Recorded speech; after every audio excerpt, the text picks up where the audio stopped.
በትክክለኛው መንገድ እየተጓዝክ መሆንህን እርግጠኛ ከሆንክ የሰዎችን ትችት ከቁም ነገር አትቁጠረው።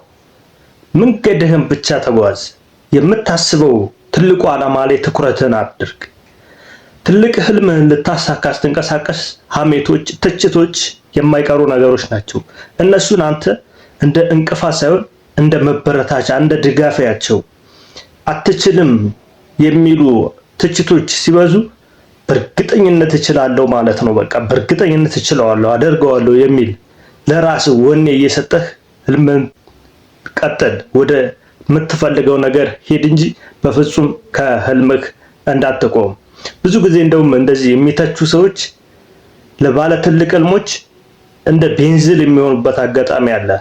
አመለካከትን ከቀየርክ ዋው ይሄን ነገር አደርገዋለሁ፣ ይሄን ነገር አሳካዋለሁ እንድትል ያደርጋል ማለት ነው።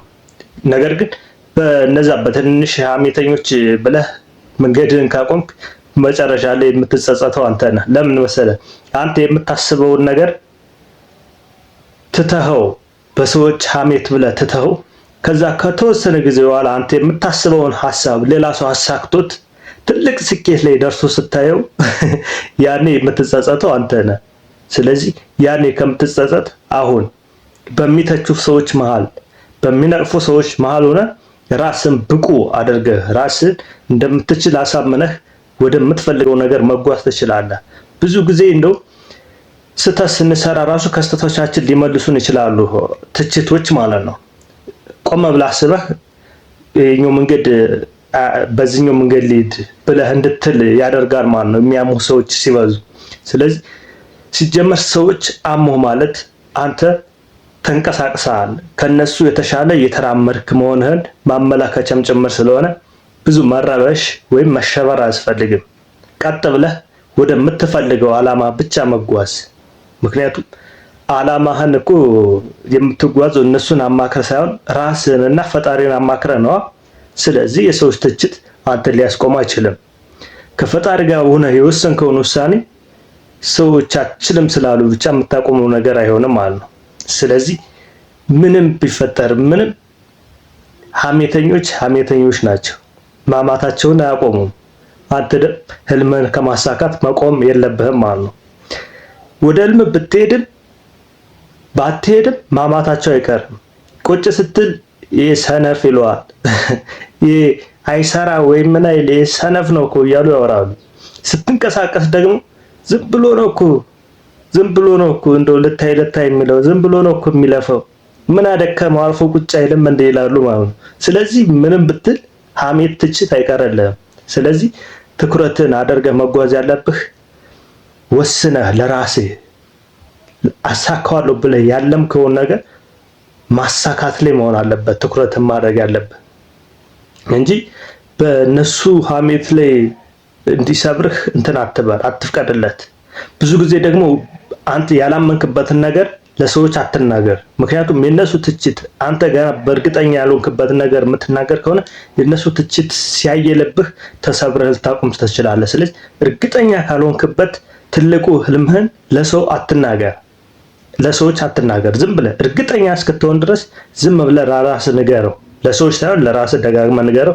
ከዛ ውጭ ለነሱ የምትነግረው አንተ እርግጠኛ ስትሆን በራሱ በቃ እንቅስቃሴ ራሱ እየተናገረ ስለሚሄድ እንቅስቃሴን አይተው ትችቶች ስለሚመጡ ያኔ ባይታችሁ ምንም ጉዳይ አይደለም። ምክንያቱም ራስህ አምነህ ከፈጣሪ ጋር ተወያይተህ የጀመርከው ነገር ስለሆነ የነሱ ሐሜት አያቆምም ማለት ነው። ህልምህ ጠንክሯል፣ ውስጥህ ገብቷል፣ ቦታ ይዟል ማለት ነው። ነገር ግን በደንብ ገና ላዩን ስላየኸው ብቻ በምናብህ ለሰዎች የምትናገር ከሆነ እንቅፋት እንዲሆኑበት አደርጋቸዋለሁ። ስለዚህ አንድም ዝም ማለት ጥሩ ነው።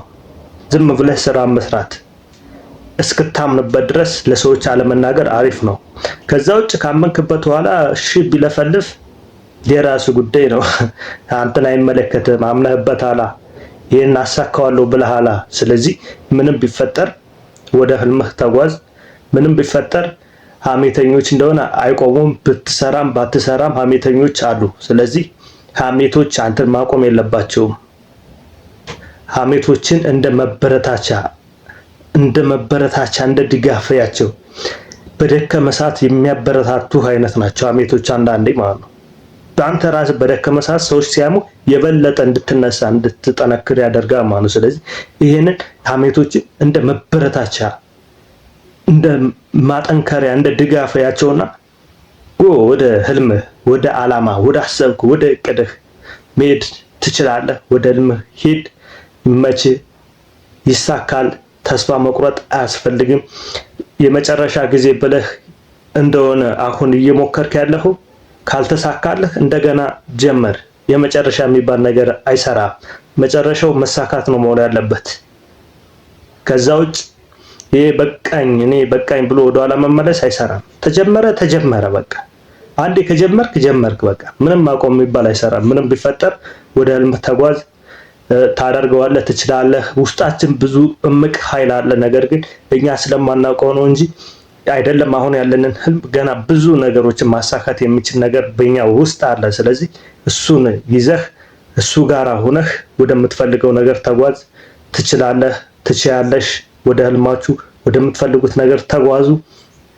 ሰዎች ምንም ሊሉ ይችላሉ። እሱ የእናንተ ጉዳይ አይደለም። እሱ የእናንተ ዓላማ አይደለም። የነሱ ትችት ዓላማችሁ ላይ ትኩረታችሁን አድርጉ። እይታችሁን ወደ ዓላማችሁ፣ ሐሳባችሁን ለዓላማችሁ ስጡት፣ እምነታችሁን ለዓላማችሁ ስጡት። ከዛ ውጭ ምንም ቢፈጠር ወደኋላ አትመለሱ። በርቱበት፣ ጠንክሩበት፣ ወደፊት ብቻ ተጓዙ። ይመቻችሁ። ቀጣይ በላ ቪዲዮ እንገናኛለን። ይህ ቪዲዮ ሰብስክራይብ፣ ላይክ አድርጉትኝ። የደውል ምልክቷን ብትጫኑ ቀጣይ የሚለቀቁ ቪዲዮዎች ይደርሷችኋል።